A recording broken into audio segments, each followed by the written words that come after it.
Page 24. Chapter 4. The Enemy by Pearl S. Buck. Before you read, it is the time of the World War.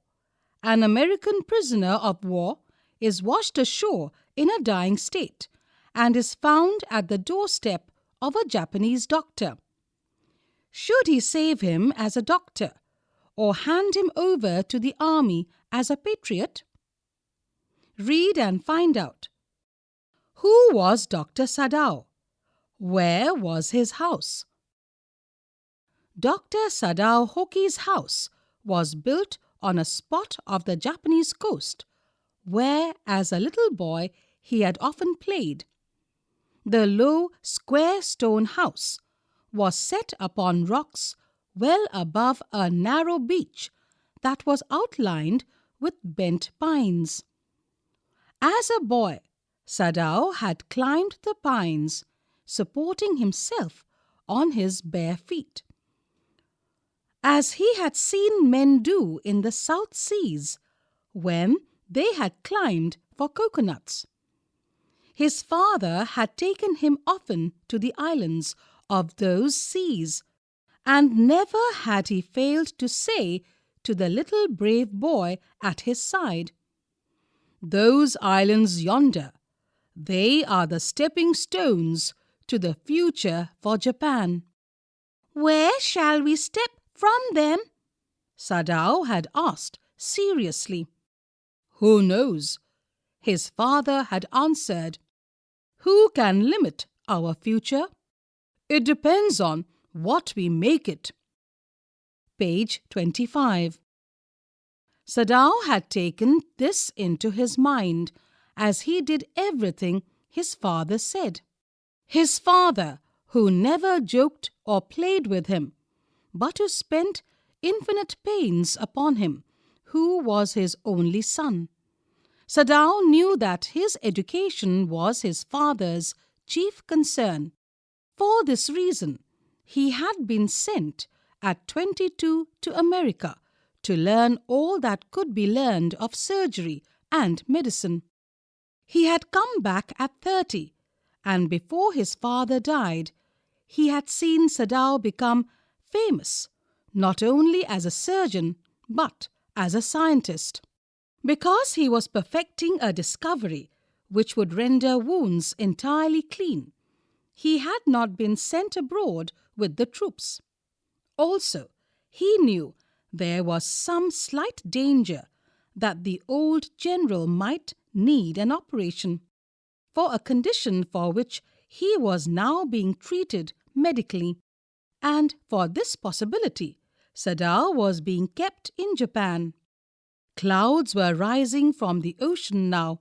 The unexpected warmth of the past few days had at night drawn heavy fog from the cold waves. Sadao watched mists hide outlines of a little island near the shore, and then come creeping up the beach below the house, wreathing around the pines. In a few minutes, fog would be wrapped around the house too.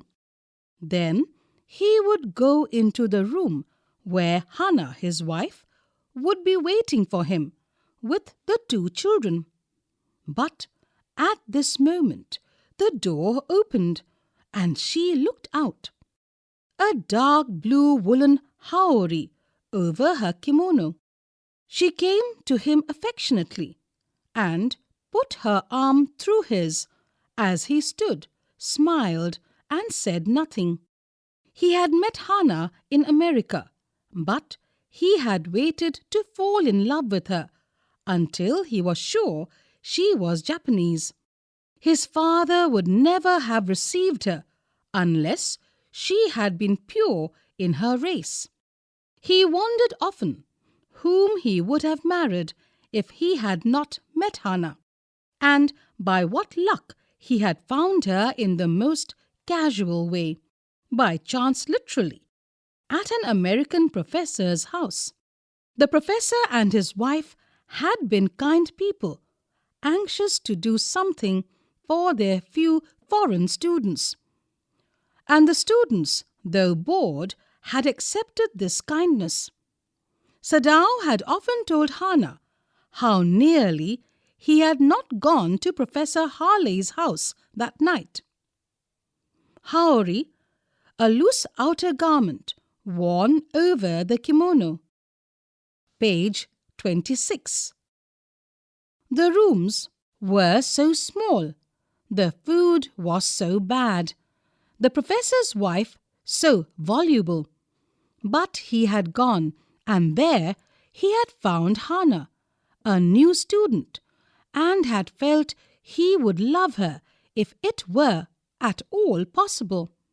Now he felt her hand on his arm, and was aware of the pleasure it gave him, even though they had been married years enough to have the 2 children, for they had not married heedlessly in America. They had finished their work at school and had come home to Japan. And when his father had seen her, the marriage had been arranged in the old Japanese way, although Sadao and Hannah had talked everything over beforehand. They were perfectly happy. She laid her cheek against his arm.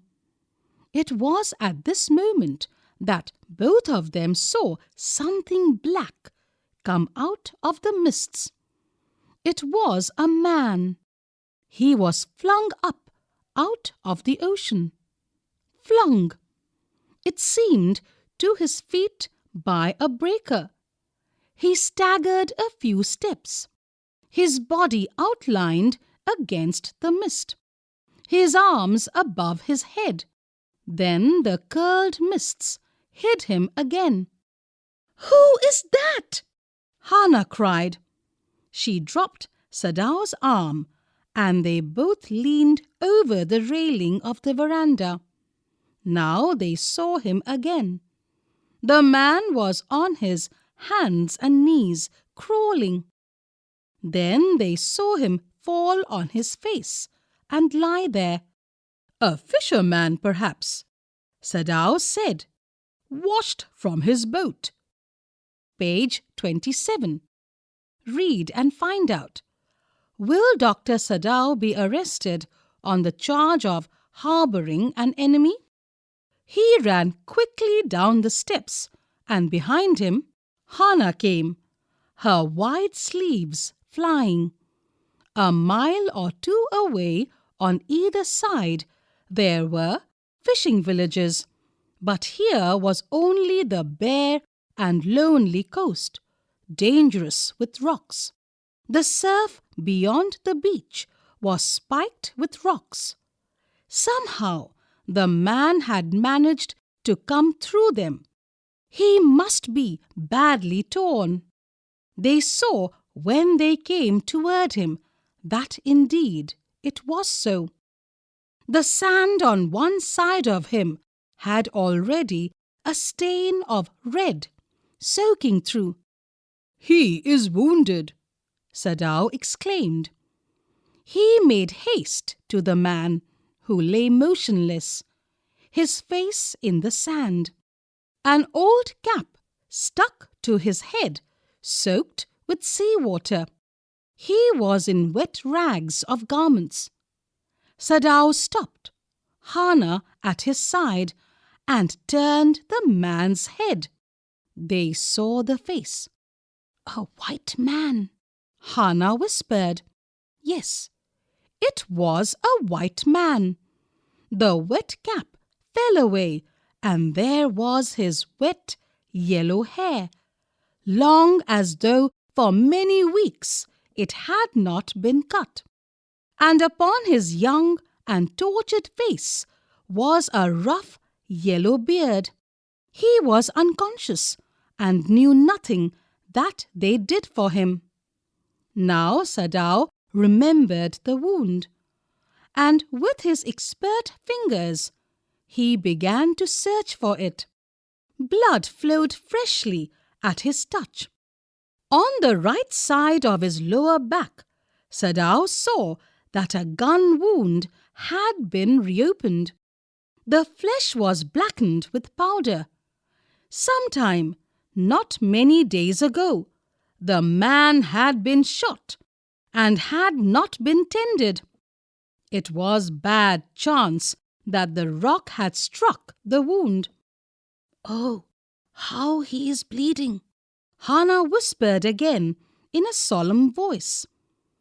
The mist screened them now completely, and at this time of day no one came by. The fishermen had gone home, and even the chance beachcombers would have considered the day at an end. "What shall we do with this man?"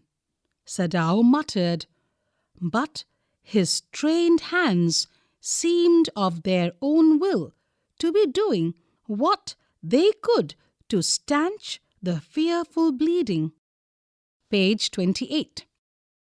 He packed the wound with the sea moss that strewed the beach.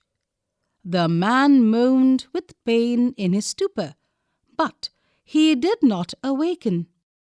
"The best thing that we could do would be to put him back in the sea," Sadao said, answering himself. Now that the bleeding was stopped for the moment, he stood up and dusted the sand from his hands. "Yes, undoubtedly that would be best," Hannah said steadily, but she continued to stare down at the motionless man. "If we sheltered a white man in our house, we should be arrested, and if we turned him over as a prisoner, he would certainly die," Sadao said. "The kindest thing would be to put him back into the sea," Hannah said. But neither of them moved. They were staring with a curious repulsion upon the inert figure. "What is he?" Hannah whispered. "There is something about him that looks American," Sadao said. He took up the battered cap. Yes, there, almost gone, was the faint lettering. "A sailor," he said, "from an American warship." He spelled it out. U.S. Navy. The man was a prisoner of war. "He has escaped," Hannah cried softly, "and that is why he is wounded." "In the back," Sadao agreed. They hesitated, looking at each other. Then Hannah said with resolution, "Come, are we able to put him back into the sea?" "If I am able, are you?" Sadao asked. "No," Hannah said. "But if you can do it alone?" Sadao hesitated again.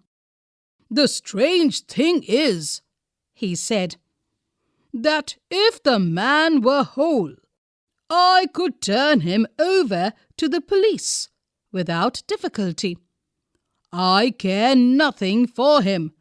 He is my enemy. All Americans are my enemy, and he is only a common fellow. You see how foolish his face is. But since he is wounded—" "You also cannot throw him back to the sea," Hannah said. "Then there is only one thing to do. We must carry him into the house." "But the servants?" Sadao inquired. Page 29. "We must simply tell them that we intend to give him to the police. As indeed we must, Sadao. We must think of the children and your position. It would endanger all of us if we did not give this man over as a prisoner of war." "Certainly," Sadao agreed.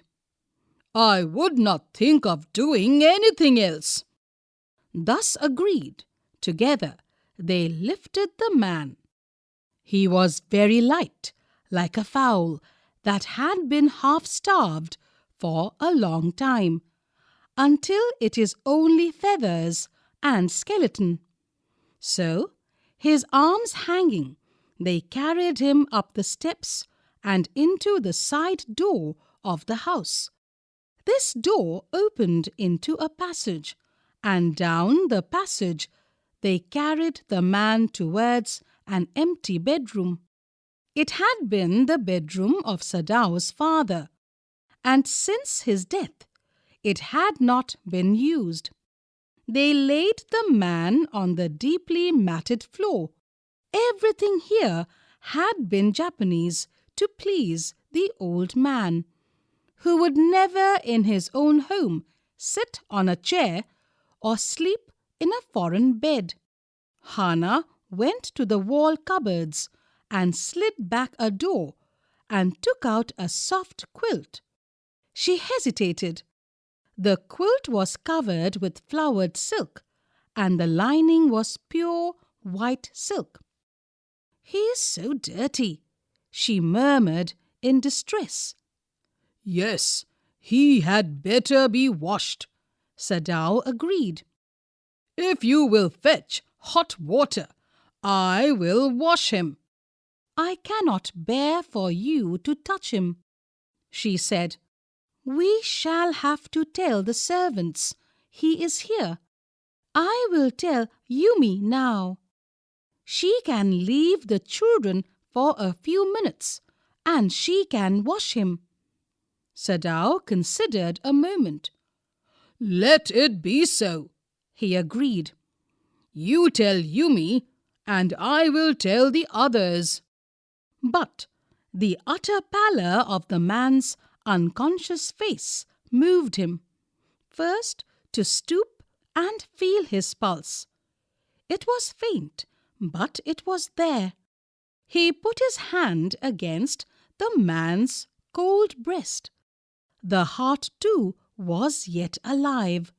"He will die unless he is operated on," Sadao said, considering. "The question is whether he will not die anyway." Hana cried out in fear. "Don't try to save him! What if he should live?" "What if he should die?" Sadao replied. Page 30. He stood gazing down on the motionless man. This man must have extraordinary vitality, or he would have been dead by now. But then he was very young, perhaps not yet 25. "You mean die from the operation?" Hana asked. "Yes," Sadao said. Hana considered this doubtfully, and when she did not answer, Sadao turned away. "At any rate, something must be done with him," he said. "And first, he must be washed." He went quickly out of the room, and Hana came behind him. She did not wish to be left alone with the white man. He was the first she had seen since she had left America, and now he seemed to have nothing to do with those whom she had known there. Here he was her enemy, a menace, living or dead. She turned to the nursery and called, "Yumi?" But the children heard her voice, and she had to go in for a moment and smile at them and play with the baby boy, now nearly 3 months old. Over the baby's soft black hair, she motioned with her mouth. "Yumi, come with me." "I will put the baby to bed," Yumi replied. "He is ready." She went with Yumi into the bedroom next to the nursery and stood with the boy in her arms, while Yumi spread the sleeping quilts on the floor and laid the baby between them. Then Hana led the way quickly and softly to the kitchen. The two servants were frightened at what their master had just told them. The old gardener, who was also a house servant, pulled the few hairs on his upper lip. "The master ought not to heal the wound of this white man," he said bluntly to Hannah. "The white man ought to die. First he was shot, then the sea caught him and wounded him with her rocks. If the master heals what the gun did and what the sea did, they will take revenge on us." "I will tell him what you say," Hannah replied courteously. But she herself was also frightened, although she was not superstitious as the old man was. Page 31. Could it ever be well to help an enemy? Nevertheless, she told Yumi to fetch the hot water and bring it to the room where the white man was. She went ahead and slid back the partitions. Sadao was not yet there. Yumi, following, put down her wooden bucket. Then she went over to the white man. When she saw him, her thick lips folded themselves into stubbornness. "I have never washed a white man," she said, "and I will not wash so dirty a one now." Hannah cried at her severely. "You will do what your master commands you." There was so fierce a look of resistance upon Yumi's round, dull face that Hannah felt unreasonably afraid. After all, if the servants should report something that was not as it happened? "Very well," she said with dignity. "You understand, we only want to bring him to his senses so that we can turn him over as a prisoner." "I will have nothing to do with it," Yumi said. "I am a poor person, and it is not my business." "Then please," Hannah said gently, "return to your own work." At once, Yumi left the room, but this left Hannah with the white man alone. She might have been too afraid to stay had not her anger at Yumi's stubbornness now sustained her. "Stupid Yumi," she muttered fiercely. "Is this anything but a man? And a wounded, helpless man?" Read and find out. Will Hannah help the wounded man and wash him herself? In the conviction of her own superiority, she bent impulsively and untied the knotted rugs that kept the white man covered. When she had his breast bare, she dipped the small clean towel that Yumi had brought into the steaming hot water and brushed his face carefully. The man's skin, though rough, with exposure, was of a fine texture and must have been very blonde when he was a child. Page 32. While she was thinking these thoughts, though not really liking the man better now that he was no longer a child, she kept on washing him until his upper body was quite clean. But she dared not turn him over. Where was Sadao? Now her anger was ebbing, and she was anxious again, and she rose, wiping her hands on the wrong towel. Then, lest the man be chilled, she put the quilt over him. "Sadao," she called softly. He had been about to come in when she called. His hand had been on the door and now he opened it. She saw that he had brought his surgeon's emergency bag and that he wore his surgeon's coat. "You have decided to operate?" she cried. "Yes," he said shortly. He turned his back to her and unfolded a sterilized towel upon the floor of the Tokonoma alcove and put his instruments out upon it. "Fetch towels," he said. She went obediently, but how anxious now, to the linen shelves and took out the towels. There ought also to be old pieces of matting, so that the blood would not ruin the fine floor covering. She went out to the back veranda, where the gardener kept strips of matting with which to protect delicate shrubs on cold nights, and took an armful of them. But when she went back into the room, she saw this was useless. The blood had already soaked through the packing in the man's wound and had ruined the mat under him. "Oh, the mat!" she cried.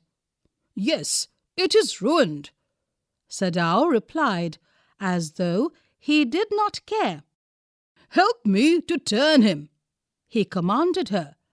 She obeyed him without a word, and he began to wash the man's back carefully. "Yumi would not wash him," she said. "Did you wash him then?" Sadao asked, not stopping for a moment his swift, concise movements. "Yes," she said. He did not seem to hear her, but she was used to his absorption when he was at work. Tokonoma, a niche or an alcove in a Japanese home for displaying a flower arrangement. Kakemono, or other piece of art. Page 33.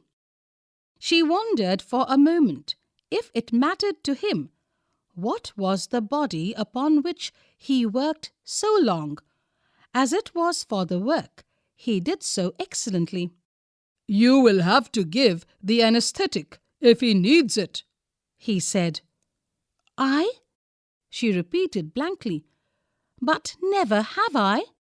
"It is easy enough," he said impatiently. He was taking out the packing now, and the blood began to flow more quickly. He peered into the wound with the bright surgeon's light fastened on his forehead. "The bullet is still there," he said with cool interest. "Now I wonder how deep this rock wound is. If it is not too deep, it may be that I can get the bullet. But the bleeding is not superficial. He has lost much blood." At this moment, Hana choked. He looked up and saw her face the color of sulphur.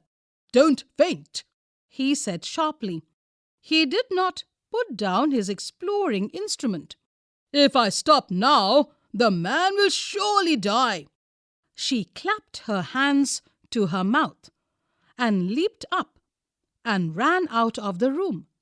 Outside in the garden, he heard her retching, but he went on with his work.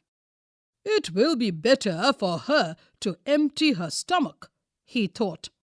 He had forgotten that, of course, she had never seen an operation, but her distress and his inability to go to her at once made him impatient and irritable with this man who lay like dead under his knife.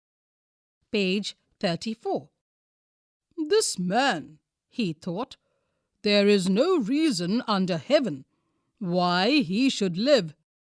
Unconsciously, this thought made him ruthless, and he proceeded swiftly. In his dream, the man moaned, but Sadao paid no heed, except to mutter at him. "Groan," he muttered. "Groan if you like. I am not doing this for my own pleasure.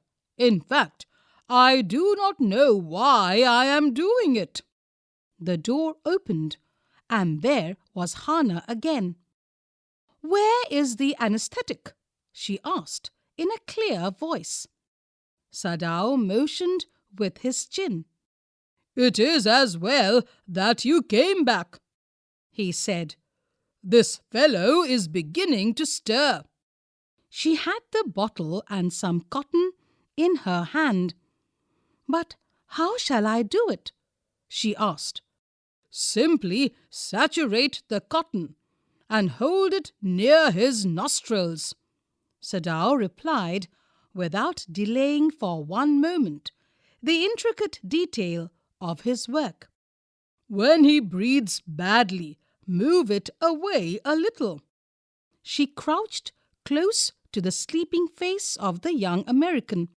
It was a piteously thin face, she thought, and the lips were twisted. The man was suffering, whether he knew it or not. Watching him, she wondered if the stories they heard sometimes of the sufferings of prisoners were true. They came like flickers of rumor, told by word of mouth, and always contradicted. In the newspapers, the reports were always that wherever the Japanese armies went, the people received them gladly, with cries of joy at their liberation. But sometimes she remembered such men as General Takima, who at home beat his wife cruelly, though no one mentioned it now that he had fought so victorious a battle in Manchuria. If a man like that could be so cruel to a woman in his power, would he not be cruel to one like this, for instance? She hoped anxiously that this young man had not been tortured. It was at this moment that she observed deep red scars on his neck, just under the ear. "Those scars," she murmured, lifting her eyes to Sadao. But he did not answer. At this moment, he felt the tip of his instrument strike against something hard, dangerously near the kidney. Page 35. Read and find out. What will Dr. Sadao and his wife do with the man? All thought left him. He felt only the purest pleasure. He probed with his fingers, delicately familiar with every atom of this human body. His old American professor of anatomy had seen to that knowledge. "Ignorance of the human body is the surgeon's cardinal sin, sirs," he had thundered at his classes year after year. "To operate without as complete knowledge of the body as if you had made it. Anything less than that is murder." "It is not quite at the kidney, my friend," Sadao murmured.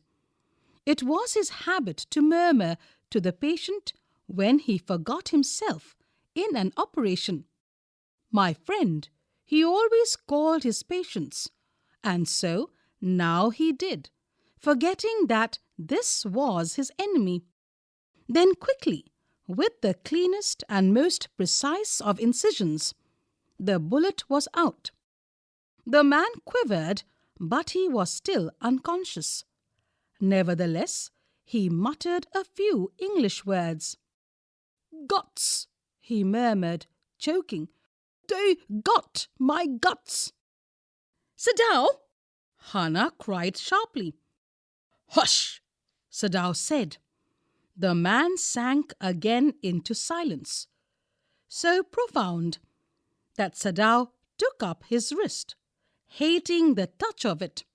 Yes, there was still a pulse, so faint, so feeble, but enough. if he wanted the man to live, to give hope.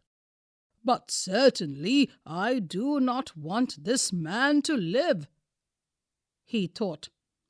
No more anesthetic, he told Hannah. He turned away swiftly, as though he had never paused, and from his medicines he chose a small vial and from it filled a hypodermic and thrust it into the patient's left arm. Then, putting down the needle, he took the man's wrist again. The pulse under his fingers fluttered once or twice, and then grew stronger. This man will live in spite of all, he said to Hannah, and sighed. The young man woke, so weak, his blue eyes so terrified when he perceived where he was, that Hannah felt compelled to apologize. Page 36. She herself served him, for none of the servants would enter the room. When she came in the first time, she saw him summon his small strength to be prepared for some fearful thing. "Don't be afraid," she begged him softly. "How come you speak English?" he gasped. "I was a long time in America," she replied. She saw that he wanted to reply to that, but he could not, and so she knelt and fed him gently from the porcelain spoon. He ate unwillingly, but still he ate. "Now you will soon be strong," she said, not liking him, and yet moved to comfort him. He did not answer. When Sadao came in the third day after the operation, he found the young man sitting up, his face bloodless with the effort. "Lie down," Sadao cried. "Do you want to die?" He forced the man down gently and strongly and examined the wound. "You may kill yourself if you do this sort of thing," he scolded. "What are you going to do with me?" the boy muttered. He looked just now barely 17. "Are you going to hand me over?" For a moment, Sadao did not answer. He finished his examination and then pulled the silk quilt over the man. "I do not know myself what I shall do with you," he said. "I ought, of course, to give you to the police. You are a prisoner of war.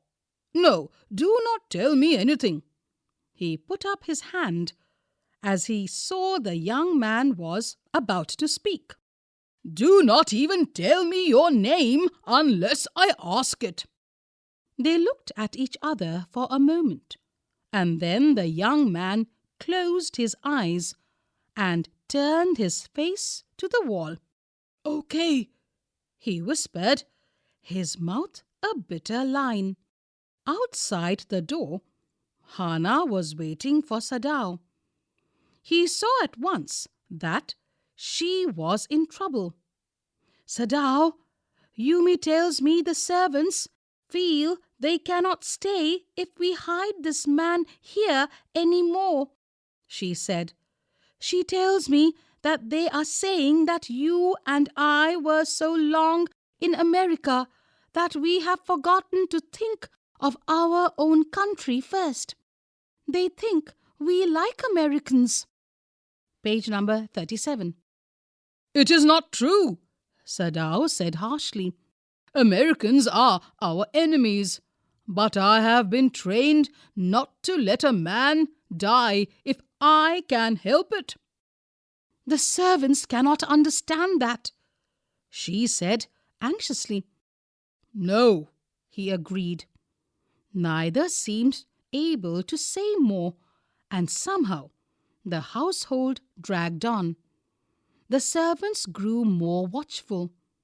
Their courtesy was as careful as ever, but their eyes were cold upon the pair to whom they were hired. "It is clear what our master ought to do," the old gardener said one morning. He had worked with flowers all his life and had been a specialist, too, in moss. For Sadao's father, he had made one of the finest moss gardens in Japan, sweeping the bright green carpet constantly so that not a leaf or a pine needle marred the velvet of its surface. "My old master's son knows very well what he ought to do," he now said, pinching a bud from a bush as he spoke. "When the man was so near death, why did he not let him bleed?" "That young master is so proud of his skill to save life that he saves any life," the cook said contemptuously. She split a fowl's neck skillfully and held the fluttering bird and let its blood flow into the roots of a wisteria vine. Blood is the best of fertilizers, and the old gardener would not let her waste a drop of it. "It is the children of whom we must think," Yumi said sadly. "What will be their fate if their father is condemned as a traitor?" They did not try to hide what they said from the ears of Hana as she stood arranging the day's flowers in the veranda nearby, and she knew that they spoke on purpose that she might hear. But there was another part of her which she herself could not understand. It was not sentimental liking of the prisoner. She had come to think of him as a prisoner.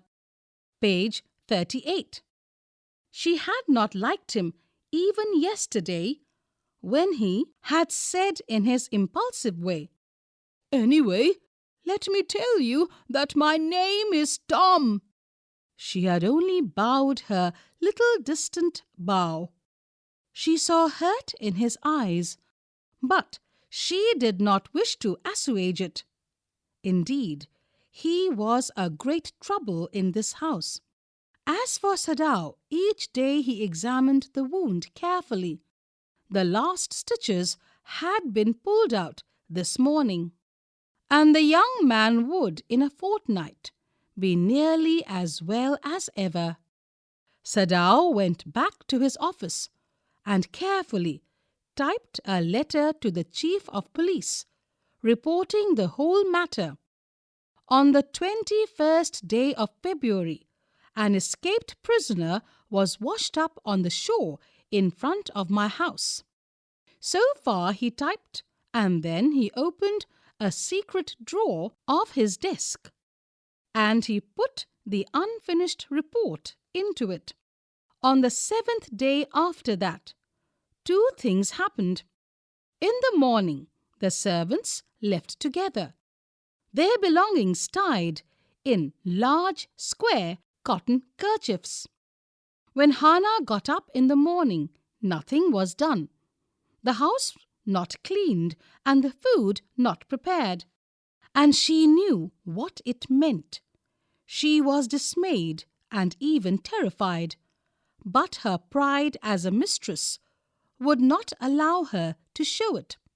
Instead, she inclined her head gracefully when they appeared before her in the kitchen, and she paid them off and thanked them for all that they had done for her. They were crying, but she did not cry. The cook and the gardener had served Sadao since he was a little boy in his father's house, and Yumi cried because of the children. She was so grieving that after she had gone, She ran back to Hannah. "If the baby misses me too much tonight, send for me. I am going to my own house, and you know where it is." "Thank you," Hannah said, smiling. But she told herself she would not send for Yumi, however the baby cried. She made the breakfast, and Sadao helped with the children. Neither of them spoke of the servants beyond the fact that they were gone. But after Hannah had taken morning food to the prisoner, she came back to Sadao.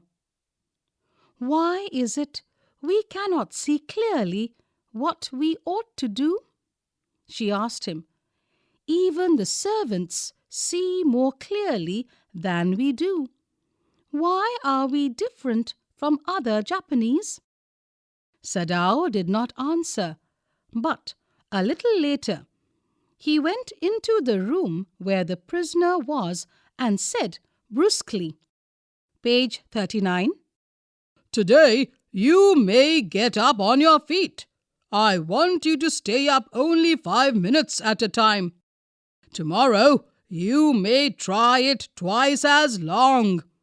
It would be well that you get back your strength as quickly as possible." He saw the flicker of terror on the young face that was still very pale. "Okay," the boy murmured. Evidently, he was determined to say more. "I feel I ought to thank you, Doctor, for having saved my life."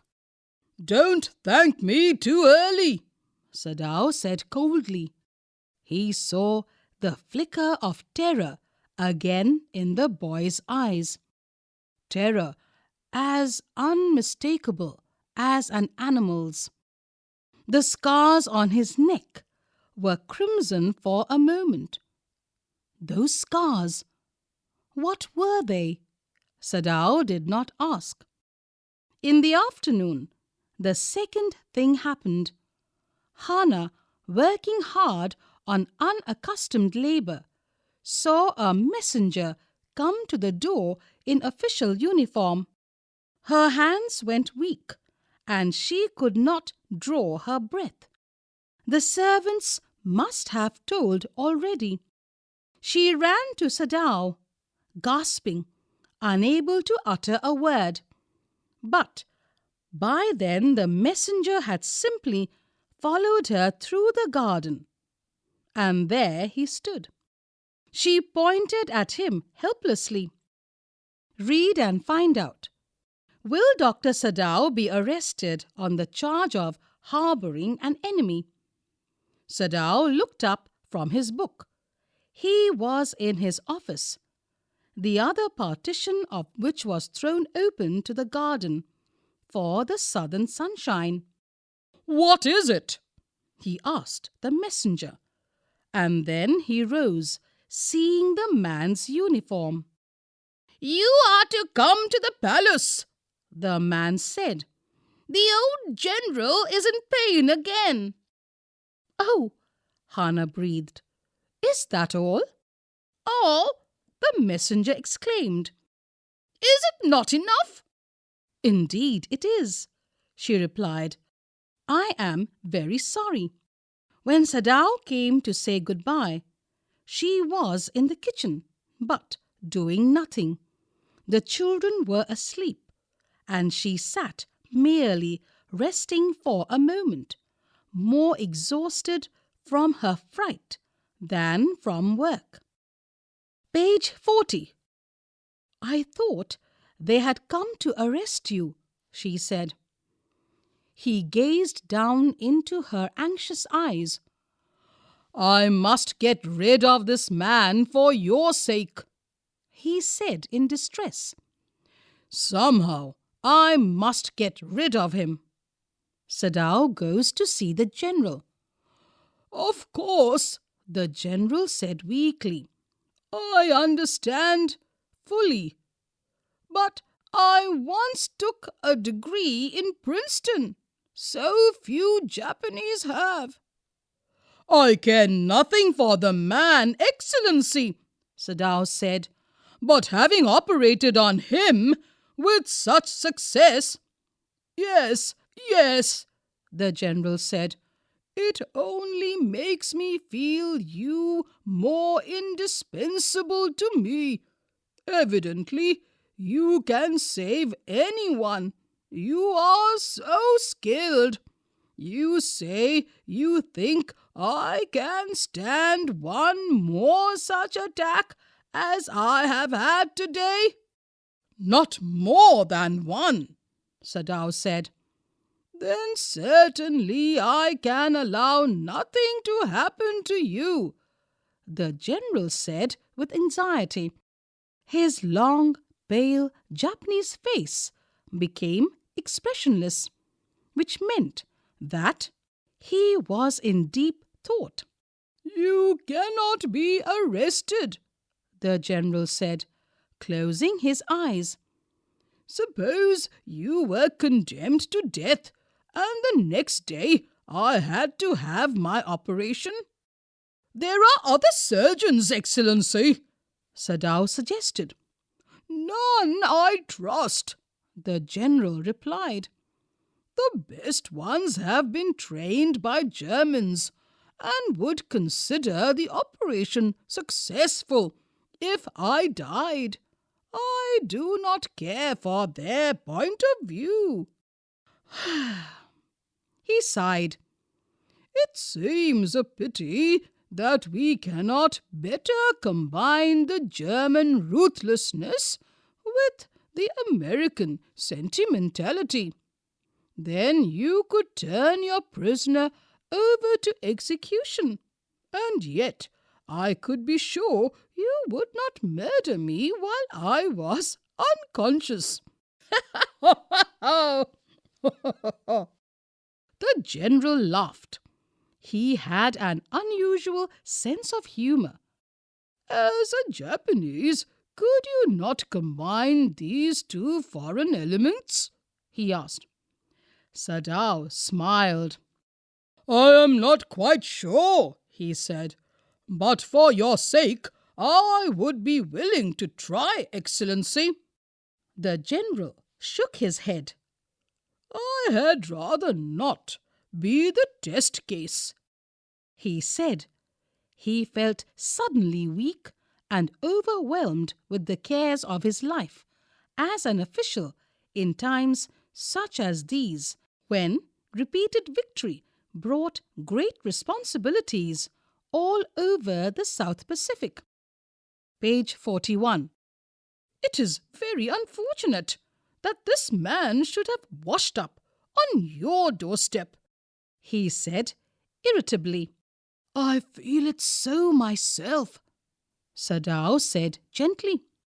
It would be best if he could be quietly killed, the general said. Not by you, but by someone who does not know him. I have my own private assassins. Suppose I send 2 of them to your house tonight, or better, any night. You need know nothing about it. It is now warm. What would be more natural than that you should leave the outer partition of the white man's room open to the garden while he sleeps? Certainly, it would be very natural, Sadao agreed. In fact, it is so left open every night. Good, the general said, yawning. They are very capable assassins. They make no noise, and they know the trick of inward bleeding. If you like, I can even have them remove the body. Sadao considered. That perhaps would be best, Excellency, he agreed, thinking of Hana. He left the general's presence then and went home, thinking over the plan. In this way, the whole thing would be taken out of his hands. he would tell Hannah nothing, since she would be timid at the idea of assassins in the house. And yet certainly such persons were essential in an absolute state such as Japan was. How else could rulers deal with those who opposed them?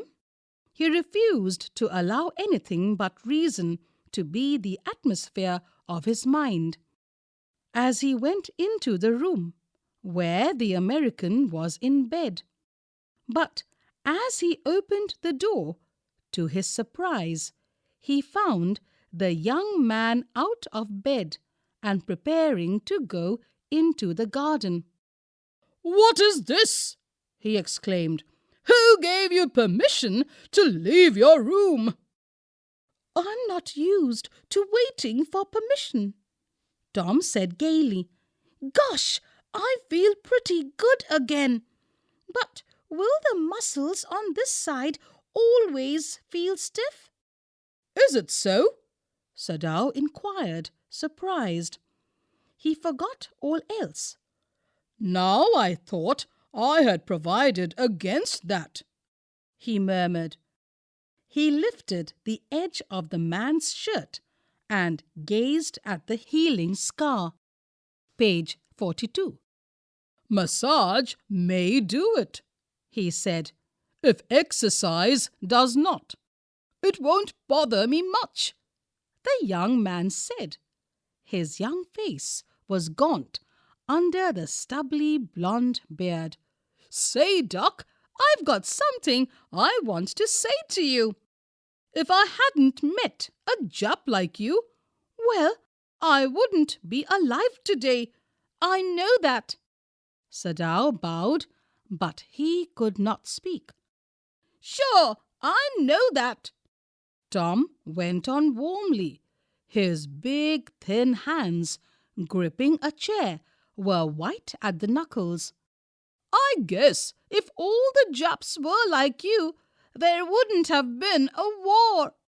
"Perhaps," Sadao said with difficulty. "And now I think you had better go back to bed."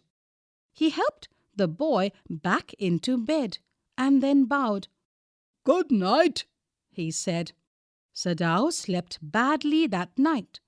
Time and time again he woke, thinking he heard the rustling of footsteps, the sound of a twig broken, or a stone displaced in the garden, a noise such as men might make who carried a burden. The next morning he made the excuse to go first into the guest room. If the American were gone, he then could simply tell Hannah that so the general had directed. But when he opened the door, he saw at once that there on the pillow was the shaggy blonde head. He could hear the peaceful breathing of sleep, and he closed the door again quietly. "He is asleep," he told Hannah. "He is almost well to sleep like that." "What shall we do with him?" Hannah whispered, her old refrain. Sadao shook his head. "I must decide in a day or two," he promised. But certainly, he thought, the second night must be the night. There rose a wind that night, and he listened to the sounds of bending boughs and whistling partitions. Hannah woke too. "Ought we not to go and close the sick man's partition?" she asked. "No," Sadao said. "He is able now to do it for himself." But the next morning, the American was still there. Then the third night, of course, must be the night. The wind changed to quiet rain, and the garden was full of the sound of dripping eaves and running springs. Page 43. Sadao slept a little better, but he woke at the sound of a crash. and leaped to his feet. "What was that?" Hannah cried. The baby woke at her voice and began to wail. "I must go and see." But he held her and would not let her move. "Sadao," she cried, "what is the matter with you?" "Don't go," he muttered. "Don't go." His terror infected her, and she stood breathless, waiting. There was only silence. Together they crept back into the bed, the baby between them. Yet, when he opened the door of the guest room in the morning, there was the young man. He was very gay and had already washed, and was now on his feet. He had asked for a razor yesterday, and had shaved himself, and today there was a faint colour in his cheeks. "I am well," he said joyously. Sadao drew his kimono round his weary body. He could not, he decided suddenly, go through another night. It was not that he cared for this young man's life. No, simply it was not worth the strain. "You are well," Sadao agreed. He lowered his voice. "You are so well that I think if I put my boat on the shore tonight, with food and extra clothing in it, you might be able to row to that little island not far from the coast. It is so near the coast that it has not been worth fortifying. Nobody lives on it because in storm it is submerged. But this is not the season of storm. You could live there until you saw a Korean fishing boat pass by. They pass quite near the island because the water is many fathoms deep there." Read and find out. What will Dr. Sadao do to get rid of the man? The young man stared at him, slowly comprehending. "Do I have to?" he asked. "I think so," Sadao said gently. "You understand, it is not hidden that you are here." Page 44. The young man nodded in perfect comprehension. "Okay," he said simply. Sadao did not see him again until evening. As soon as it was dark, he had dragged the stout boat down to the shore, and in it he put food and bottled water that he had bought secretly during the day, as well as 2 quilts he had bought at a pawn shop. The boat he tied to a post in the water, for the tide was high. There was no moon, and he worked without a flashlight. When he came to the house, he entered as though he were just back from his work, and so Hannah knew nothing. "Yumi was here today," she said, as she served his supper, though she was so modern. Still, she did not eat with him. "Yumi cried over the baby," she went on with a sigh. "She misses him so." "The servants will come back as soon as the foreigner is gone," Sadao said. He went into the guest room that night, before he went to bed himself, and checked carefully the American's temperature, the state of the wound, and his heart and pulse. The pulse was irregular, but that was perhaps because of excitement. The young man's pale lips were pressed together, and his eyes burned. Only the scars on his neck were red. "I realize you are saving my life again," he told Sadao. "Not at all," Sadao said. "It is only inconvenient to have you here any longer." He had hesitated a good deal about giving the man a flashlight, but he had decided to give it to him after all. It was a small one, his own, which he used at night when he was called. "If your food runs out before you catch a boat," he said, "signal me 2 flashes at the same instant the sun drops over the horizon. Do not signal in darkness, for it will be seen. If you are all right, but still there, signal me once. You will find fresh fish easy to catch, but you must eat them raw. A fire would be seen." "Okay," the young man breathed. Page 45. He was dressed now in the Japanese clothes which Sadao had given him, and at the last moment Sadao wrapped a black cloth about his blond head. "Now," Sadao said. The young American, without a word, shook Sadao's hand warmly, and then walked quite well across the floor and down the step into the darkness of the garden. Once, twice, Sadao saw his light flash to find his way, but that would not be suspected.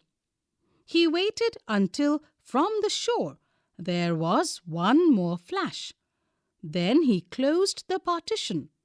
That night he slept. "You say the man escaped?" the general asked faintly. He had been operated upon a week before, an emergency operation to which Sadao had been called in the night. For 12 hours, Sadao had not been sure the general would live. The gallbladder was much involved. Then the old man had begun to breathe deeply again and to demand food. Sadao had not been able to ask about the assassins. So far as he knew, they had never come. The servants had returned, and Yumi had cleaned the guest room thoroughly and had burned sulphur in it to get the white man's smell out of it. Nobody said anything. Only the gardener was cross because he had got behind with his chrysanthemums. But after a week, Sadao felt the general was well enough to be spoken to about the prisoner. "Yes, Excellency, he escaped," Sadao now said. He coughed, signifying that he had not said all he might have said, but was unwilling to disturb the general further. But the old man opened his eyes suddenly. "That prisoner," he said with some energy. "Did I not promise you I would kill him for you?" Page 46. "You did, Excellency," Sadao said. "Very well," the old man said in a tone of amazement. "So I did. But, you see, I was suffering a good deal. The truth is, I thought of nothing but myself. In short, I forgot my promise to you. I wondered, Your Excellency," Sadao murmured. "It was certainly very careless of me," the general said. "But you understand, it was not lack of patriotism or dereliction of duty." He looked anxiously at his doctor. "If the matter should come out, you would understand that, wouldn't you?" "Certainly, Your Excellency," Sadao said.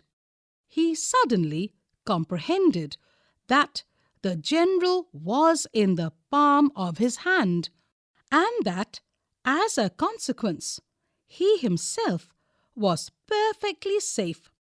"I can swear to your loyalty, Excellency," he said to the old general, "and to your zeal against the enemy. You are a good man." the general murmured and closed his eyes. "You will be rewarded." But Sadao, searching the spot of black in the twilighted sea that night, had his reward. There was no prick of light in the dusk. No one was on the island. His prisoner was gone, safe, doubtless, for he had warned him to wait only for a Korean fishing boat. He stood for a moment on the veranda, gazing out to the sea, from whence the young man had come that other night. And into his mind, although without reason, there came other white faces he had known. The professor at whose house he had met Hannah, a dull man, and his wife had been a silly, talkative woman, in spite of her wish to be kind. He remembered his old teacher of anatomy, who had been so insistent on mercy with the knife. And then he remembered the face of his fat and slatternly landlady.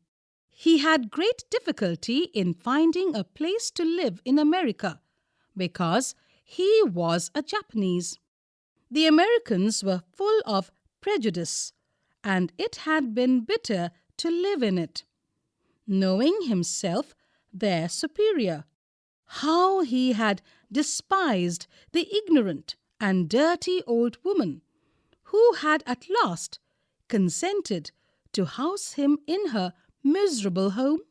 He had once tried to be grateful to her because she had in his last year nursed him through influenza. Page 47. But it was difficult, for she was no less repulsive to him in her kindness. Now he remembered the youthful, haggard face of his prisoner, white and repulsive. "Strange," he thought. "I wonder why I could not kill him." Reading with insight. 1. There are moments in life when we have to make hard choices between our roles as private individuals and as citizens with a sense of national loyalty. Discuss with reference to the story you have just read. 2. Dr. Sadao was compelled by his duty as a doctor to help the enemy soldier. What made Hannah, his wife, sympathetic to him in the face of open defiance from the domestic staff? 3. How would you explain the reluctance of the soldier to leave the shelter of the doctor's home, even when he knew he couldn't stay there without risk to the doctor and himself? 4. What explains the attitude of the general in the matter of the enemy soldier? Was it human consideration, lack of national loyalty, dereliction of duty, or simply self-absorption? 5. While hatred against a member of the enemy race is justifiable, especially during wartime, what makes a human being rise above narrow prejudices? 6. Do you think the doctor's final solution to the problem was the best possible one in the circumstances? 7. Does the story remind you of birth by A.J. Cronin that you read in Snapshots last year? What are the similarities? 8. Is there any film you have seen or novel you have read with a similar theme?